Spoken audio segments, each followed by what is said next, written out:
पाप करते चले जा रहे हैं जन्म जन्म से। अब समझाओ तो समझ में नहीं आता। उनको चमत्कार दिखाओ कि आज बोले नाम तो जीवन में कभी दुख ना मिले बस। और जो कमा के रखा है उसको कौन भोगेगा? अवश्यमेव भोक्तव्यम कृतम कर्म शुभाशुभम। तुम्हारे जपने ना जपने से प्रभु में कोई फर्क नहीं पड़ता, तुम में फर्क पड़ जाएगा। अगर भगवत विमुख हुए तो ये भी जन्म नष्ट हो जाएगा। तुम्हारा अहंकार काम नहीं करेगा। अभी मानव देह मिला, कर लो थोड़े दिन अहंकार, इसके बाद पता चल जाएगा। इसलिए अहंकार छोड़ो, शास्त्राज्ञा, संत आज्ञा, गुरुजनों की आज्ञा का पालन करो, जिससे तुम्हारा हृदय महान हो जाए। उस महान को प्राप्त करने के लिए हृदय महान चाहिए। तुम्हारा स्वरूप ही है आनंदमय। जीव सहज सुख त्यागे, सहज सुख राशि। तू अपने को नहीं जान पा रहा, इसलिए देह भाव से पापाचरण कर रहा है। अरे सावधान रहना चाहिए।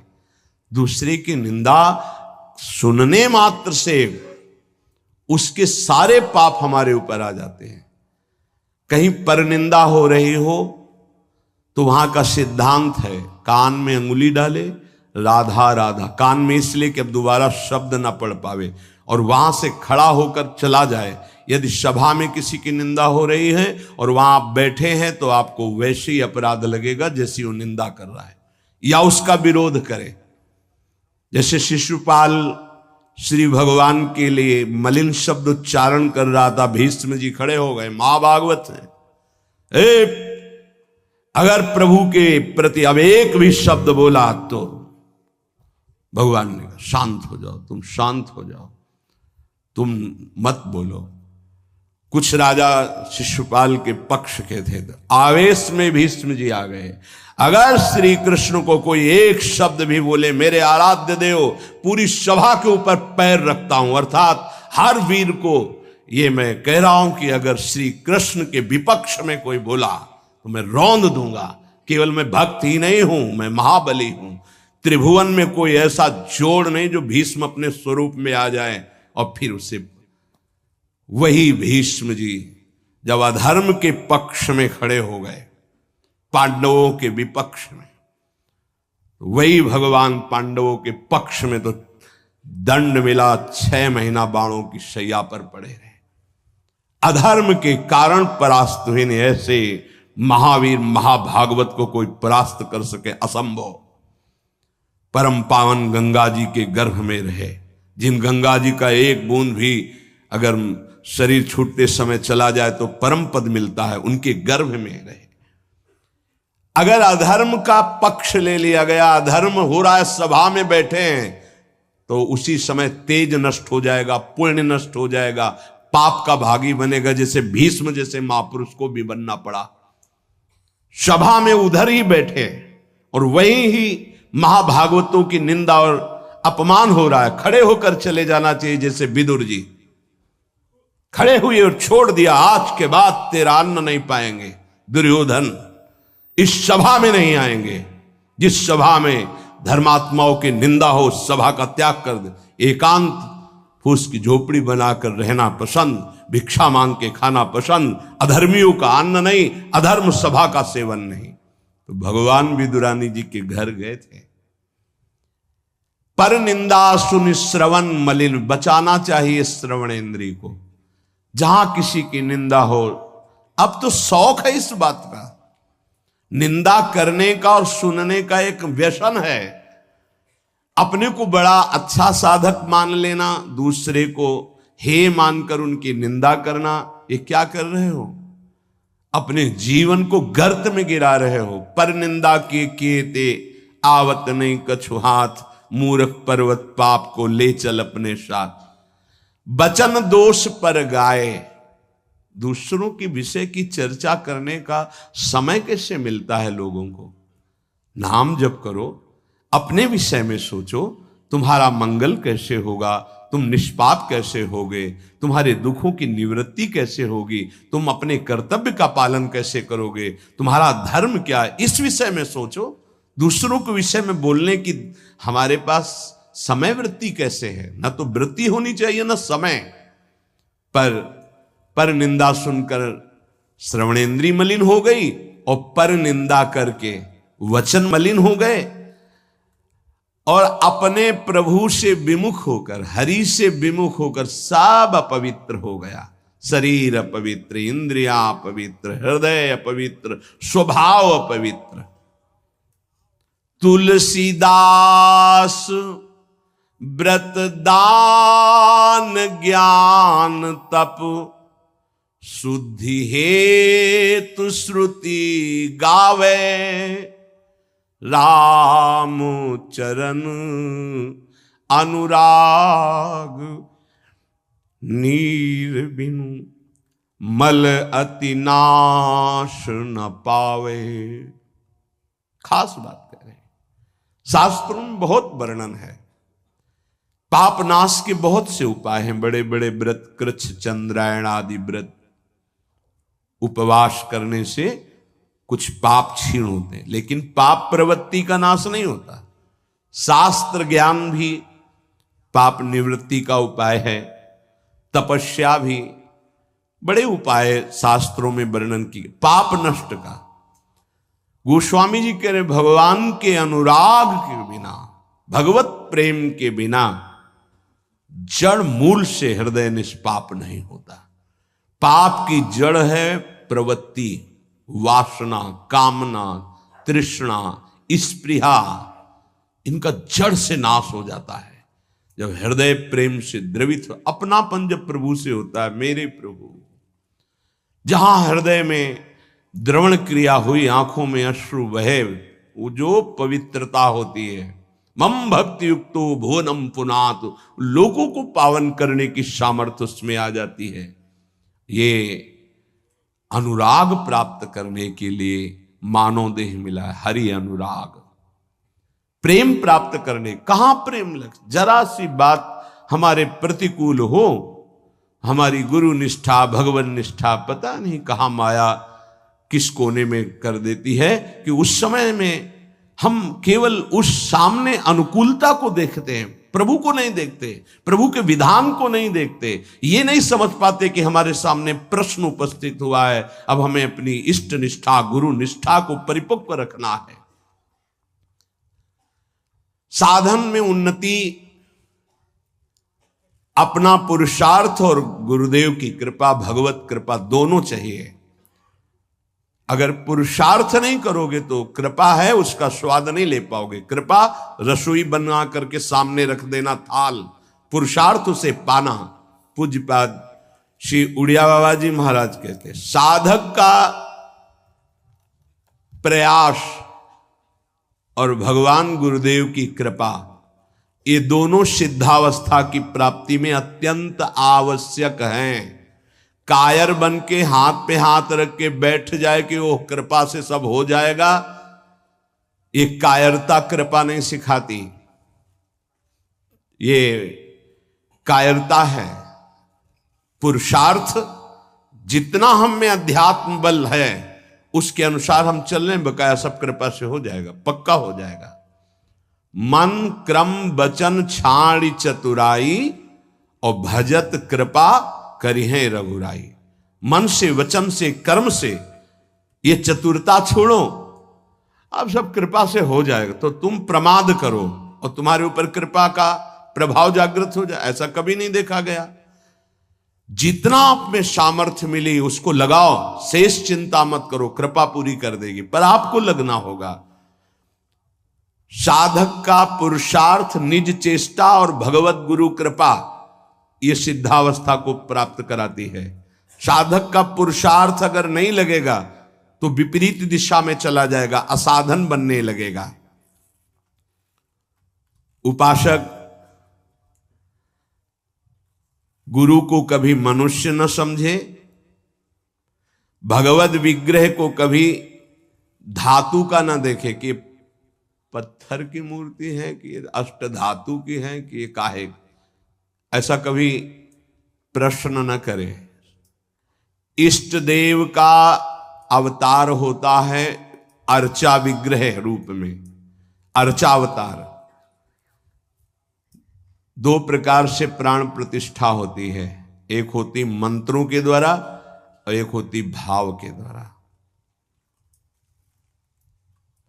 निरंतर जो मंत्राकार वृत्ति की हुई भजन में डूबे हुए महापुरुष है, जब तदात्म वृत्ति से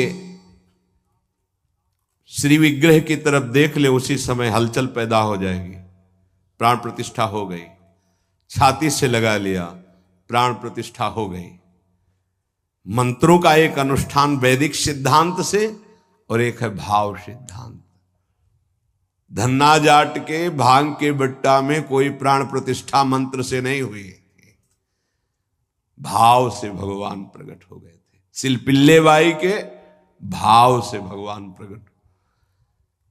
जब हम अपने प्रभु को अपने प्रभु की भावना से प्यार से देखते हैं तो वहीं प्रकट हो जाते हैं।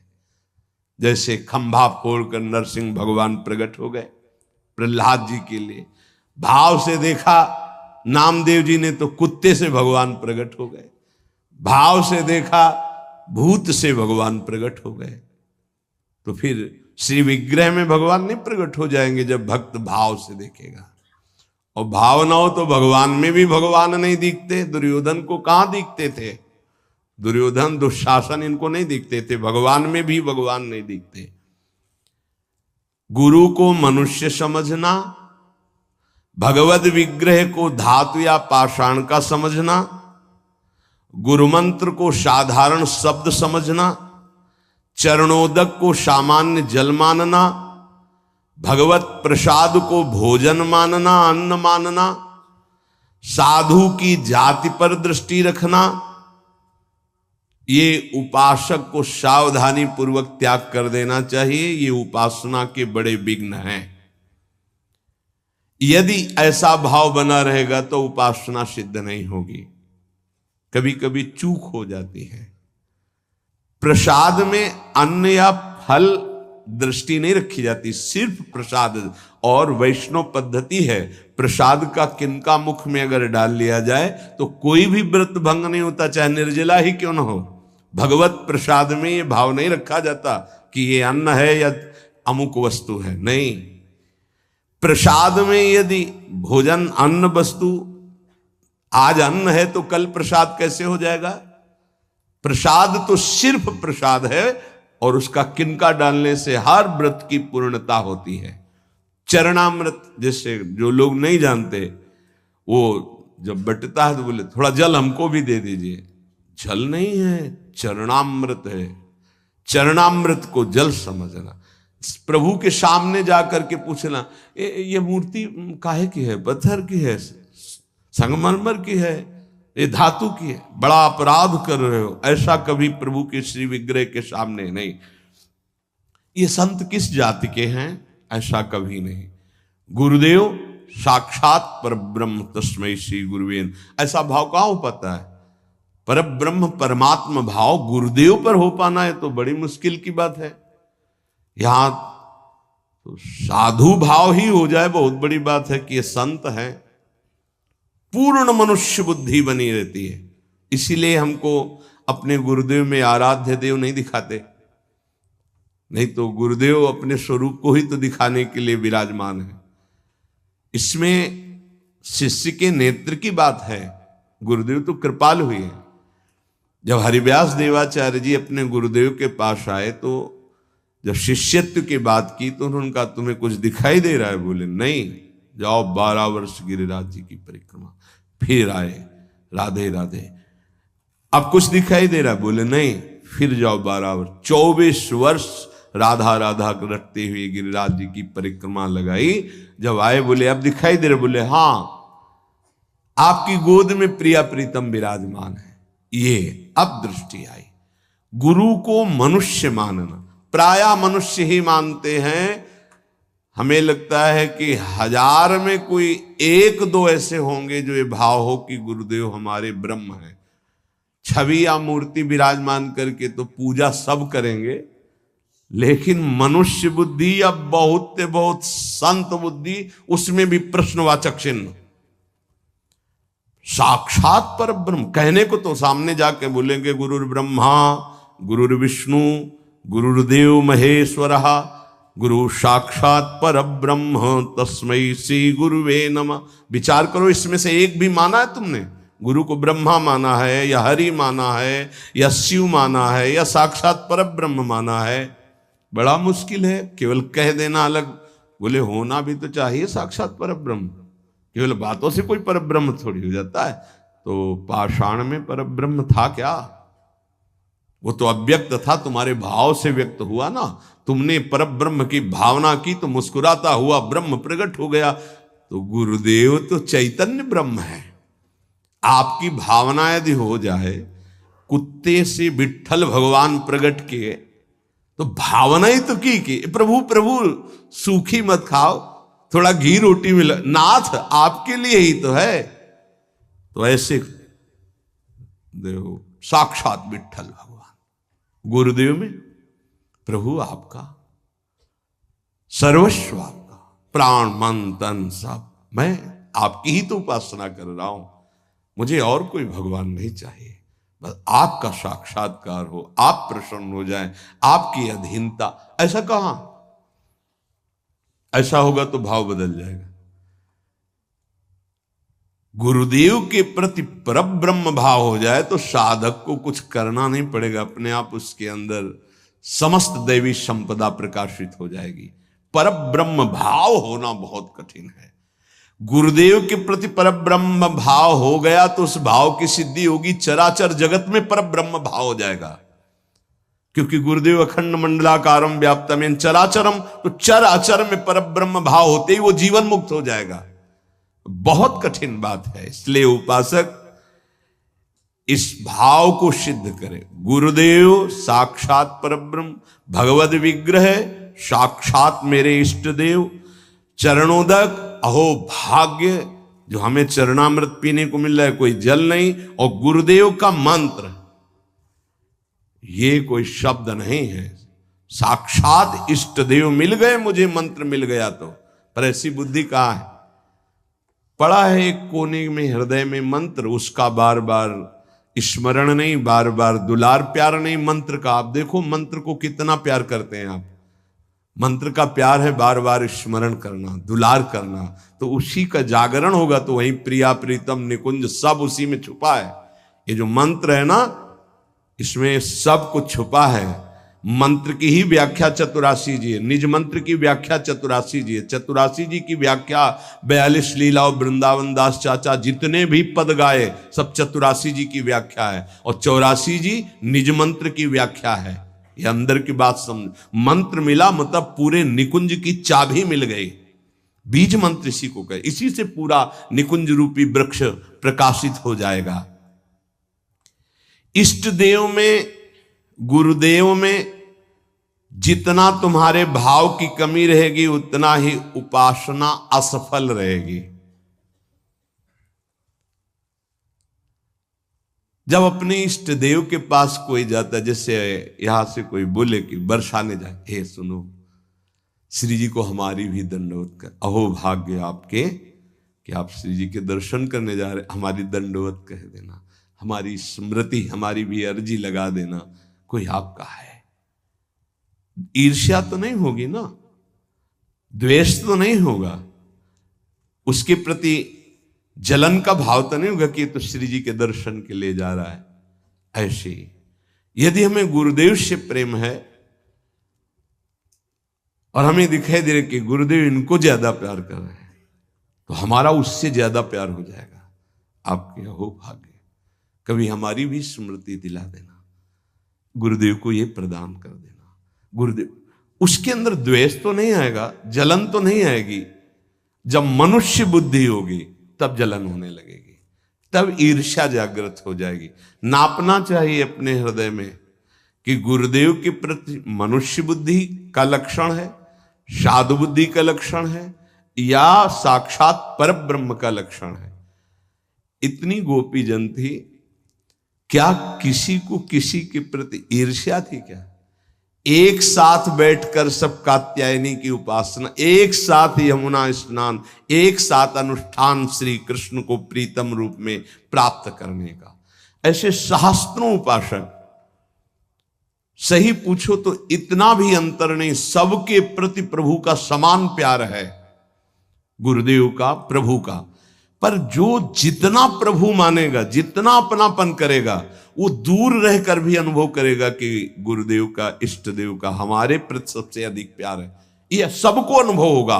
यदि आप पवित्र हृदय से, भगवत भाव से, तो आपको यह अनुभव होगा कि देखो, देखें या ना देखें, बोले या ना बोले, मिले या ना मिले, लेकिन मेरा हृदय कहता है कि गुरुदेव, इष्ट देव सबसे ज्यादा मुझे प्यार करते हैं। ये भगवत भाव में रहता है। इष्ट देव और गुरुदेव की परिपूर्णता के भाव में जितनी कमी रहेगी, उपासना उतनी कच्ची रहेगी। इष्ट देव गुरुदेव की परिपूर्णता में, इष्ट देव में कभी एक देशीयता का भाव नहीं रहना चाहिए। मेरे इष्ट देव सर्वत्र विराजमान है, तभी सच्चिदानंद भाव पूर्ण होगा। मन उपासना किए बिना नहीं रह सकता, इसका स्वभाव है उपासना करना। यदि प्रभु की उपासना नहीं की तो भोगों की उपासना ये करेगा ही करेगा, तुम इसे रोक नहीं सकते हो। अगर ये भोगों की उपासना करेगा तो दुख, चिंता, भय, शोक, मृत्यु, इससे तुम बच नहीं सकते हो। और मन का स्वभाव उपासना करना, ये बिना उपासना किए नहीं रह सकता। यदि प्रभु की उपासना नहीं की तो विषय की उपासना करेगा, इसलिए बचाओ इसको विषय उपासना से और प्रभु की तरफ लगा दो। तो बोले, ये जानते हुए कि ये विषय उपासना पाप कराएगी, फिर भी हम इसे क्यों नहीं रोक पाते? तो श्री भगवान कह रहे हैं कि तुम्हारा ज्ञान तीन तरह से ढक गया।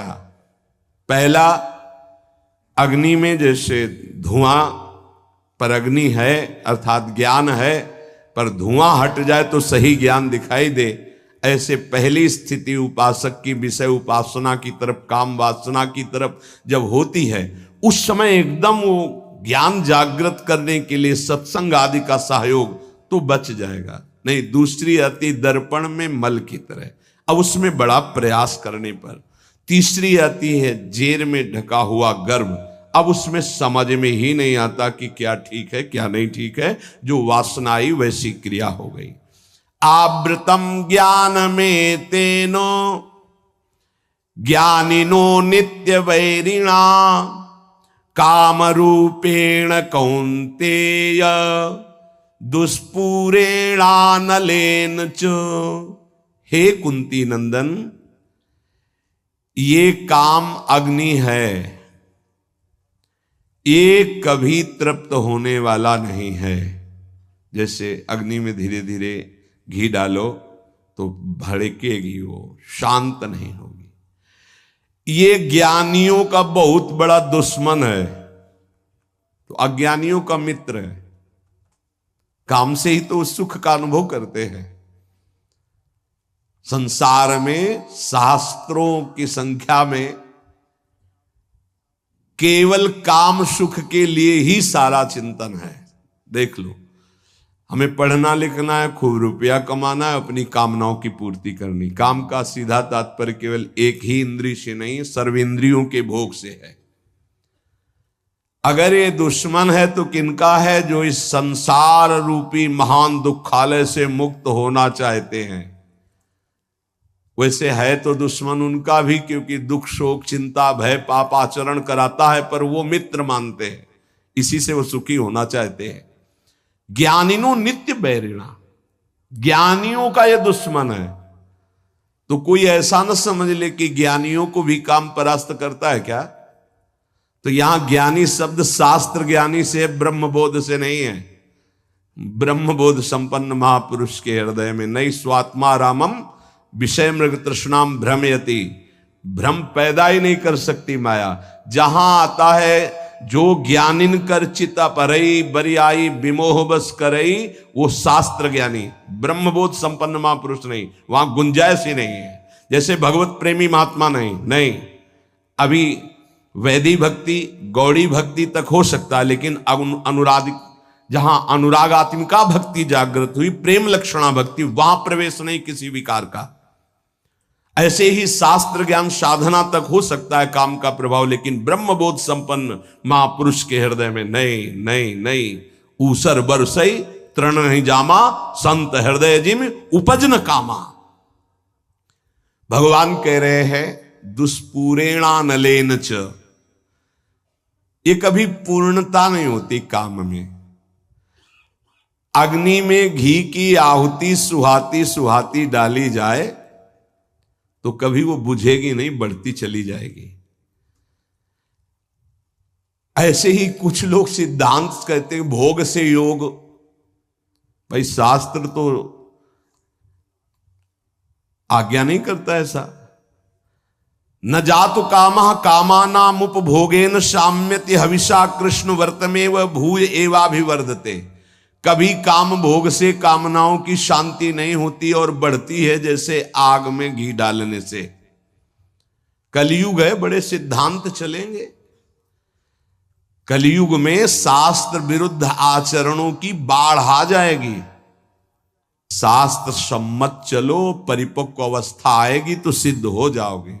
सिद्धों का नाटक न करे, नहीं तो माया जब अपना नाटक खड़े करेगी तो आप टिक नहीं पाओगे। और जो सिद्ध हैं उनके आगे से लजाकर भाग जाती माया, अपना कोई प्रभाव नहीं दिखा पाती।